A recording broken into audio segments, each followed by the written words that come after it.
बिस्मिल्लाहिर्रहमानिर्रहीम। अस्सलामुअलैकुम नाज़रीन कराम, नई वीडियो में आपको खुश आमदीद कहते हैं। डॉक्टर आमिर लियाकत हुसैन की मौत पर साबिका एहलिया दानिया मलिक और उसकी फैमिली का हैरान कुन रद्द अमल सामने आया।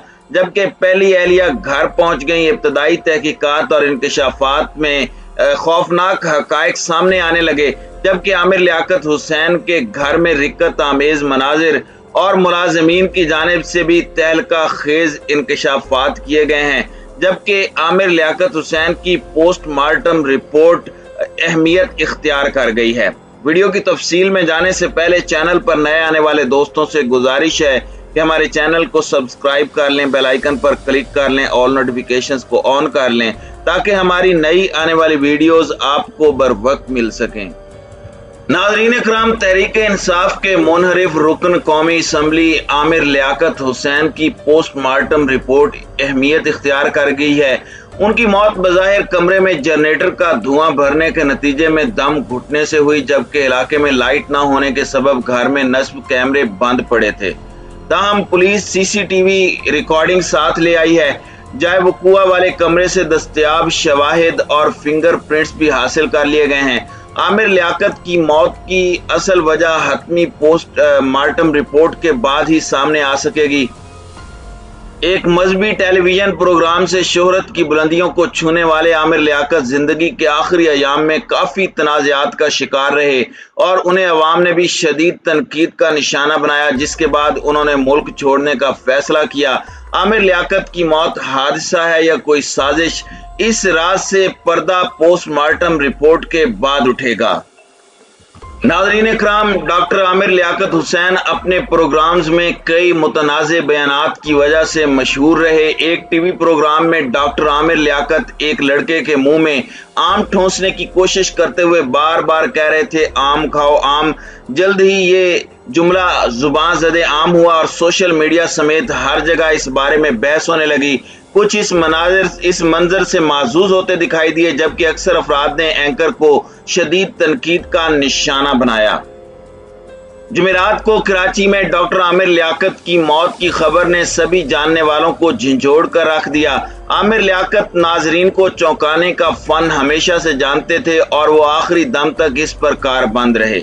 हुकाम के मुताबिक उनकी मौत की यकीनी वजह फिलहाल नहीं बताई जा सकती।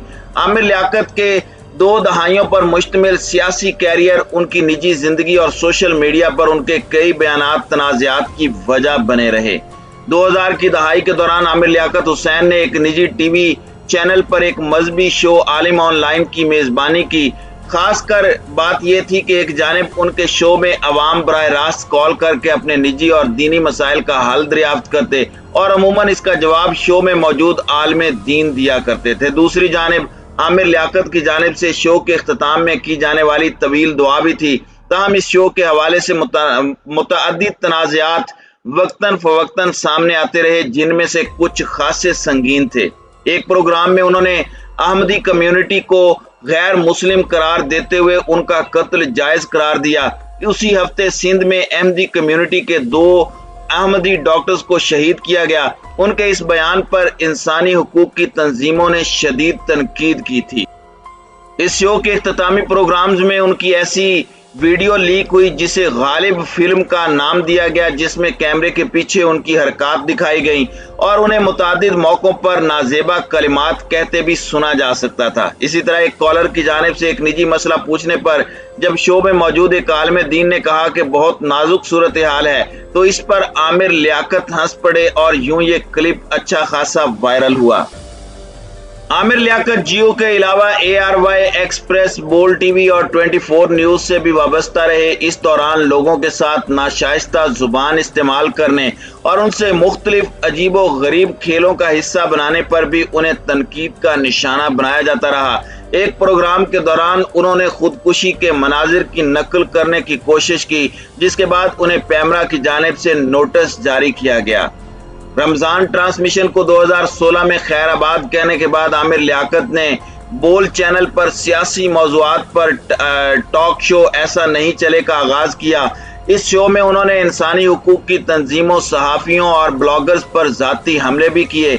पैमरा ने शहरियों की शिकायत पर यह प्रोग्राम बंद करवा दिया और उन्हें अवाम से माजरत की हिदायत जारी की। इसी तरह आमिर लियाकत हुसैन एक प्रोग्राम जीवे पाकिस्तान में अदाकार अदनान सिद्दीकी से बात करते हुए बॉलीवुड अदाकारों इरफान खान और श्रीदेवी की वफात के हवाले से भी एक ऐसा मजाक कर गए कि उन्हें उसके बाद खासी तनकीद का सामना करना पड़ा। इस शो के दौरान एक मौके पर आमिर लियाकत ने अदनान सिद्दीकी को मुखातिब करते हुए कहा कि मुल्क से बाहर आप जिसके साथ भी काम करते हैं उनका इंतकाल हो जाता है। आमिर लियाकत ने अपने बयान पर माफी मांगी थी, ताहम अदनान सिद्दीकी ने कहा था कि मुझे आमिर लियाकत के शो का हिस्सा बनने पर अफसोस है।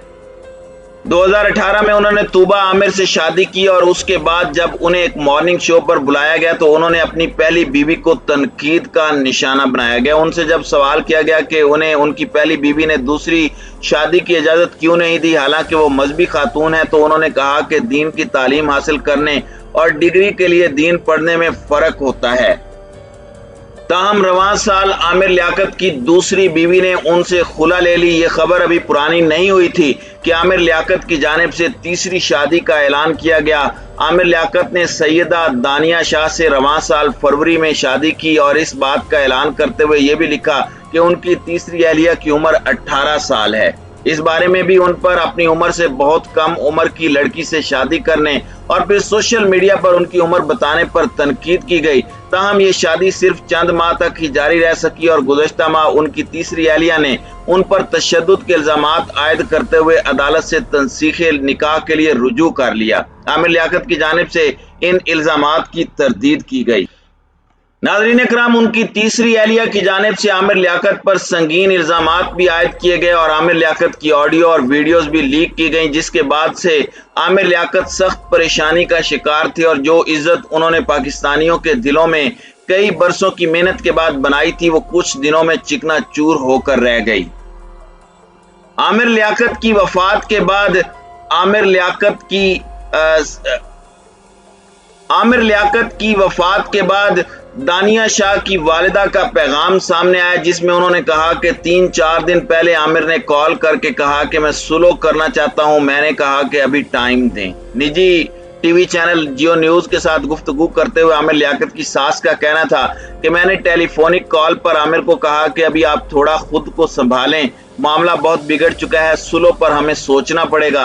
आमिर ने कहा कि ठीक है अम्मी, आप सोचें। दानिया शाह की वालिदा का कहना था कि आमिर लियाकत के इंतकाल पर हम खुद भी बहुत ज्यादा परेशान हैं। उन्होंने कहा कि आमिर लियाकत किसी ज़हनी दबाव का शिकार नहीं थे। आमिर ने कहा कि खुला होती रहती है और सुलह भी हो जाती है, तलाक होती तो फिर सोचते, अभी तो खुला ही है। अदालत में जज मौका देता है सुलह के लिए, उन्होंने भी हमें मौका दिया है सुलह के लिए, अभी शुरुआत है। पुलिस को तफ्तीश में मदद फराहम करने पर दानिया शाह की वालिदा का कहना था कि हमसे किस चीज की तफ्तीश होगी, हम कोई उसके पास थोड़ी बैठे थे, ये तो उसके पास जाएं जहां वो रहता है। मेडिकल रिपोर्ट आएगी, हमारा क्या ताल्लुक है पुलिस के साथ, हमारी जैसे ही लड़ाई हुई हमने खुला का दावा दायर कर दिया। हम बड़े लोग तो हैं नहीं जो हमने आमिर पर दबाव डाला होगा, उसने हमें टॉर्चर किया इसलिए खुला का दावा दायर किया, हम उसका मुकाबला नहीं कर सकते। नाज़रीन इकराम, आमिर लियाकत को सोशल मीडिया पर पाकिस्तान के अंदर और बैरून मुल्क रहने वाले पाकिस्तानियों की जानिब से भी कई मामलात पर शदीद तनकीद का निशाना बनाया गया, जिसके बाद आमिर लियाकत ने मुल्क छोड़ने का ऐलान कर दिया। ताहम उन्होंने तारीख नहीं दी थी। गुज़श्ता रोज अचानक उनकी उस वक्त मौत वाक़ई हुई जब वो अपने कमरे में सो रहे थे। ज़राए का कहना है कि आमिर लियाकत की मौत की वजूहात जानने के लिए पुलिस ने तफ्तीश का आगाज कर दिया है। असल सूरत हाल पोस्टमार्टम रिपोर्ट और जाए वक़ुआ से लिए गए फिंगरप्रिंट का नतीजा सामने आने से वाज़ेह होगी। ज़राए का कहना है कि आमिर लियाकत के घर में जितने भी सीसीटीवी कैमरे नस्ब हैं वो बिजली की फराहमी पर काम करते थे, उनका कोई कनेक्शन किसी यूपीएस या जनरेटर के साथ नहीं था, इसलिए ये वाज़ेह नहीं हो पा रहा कि बिजली जाने के बाद उनके घर में क्या हुआ, क्योंकि उस वक्त घर के अंदर नस्ब कैमरों ने काम करना बंद कर दिया था।